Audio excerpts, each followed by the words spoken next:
When was the last time that you could legitimately say, it looks like the offensive line and the defensive lines of this team might be the strengths? When was the last time we could say that? Say both? Yeah, I feel like the O-line with that statement. Let's start with that. Yeah.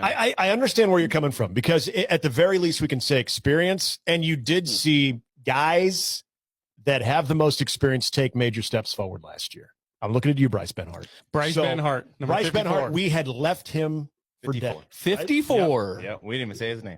And the fact that you didn't have to talk about him last year was right. It was huge. Teddy Prohaska going through an offseason without any type of rehab.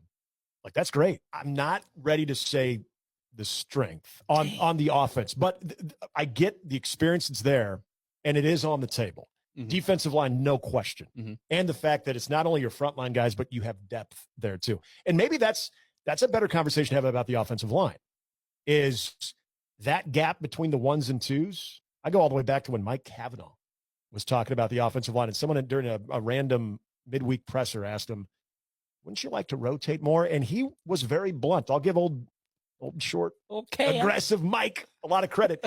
He said, I'd love to if we could, but we can't.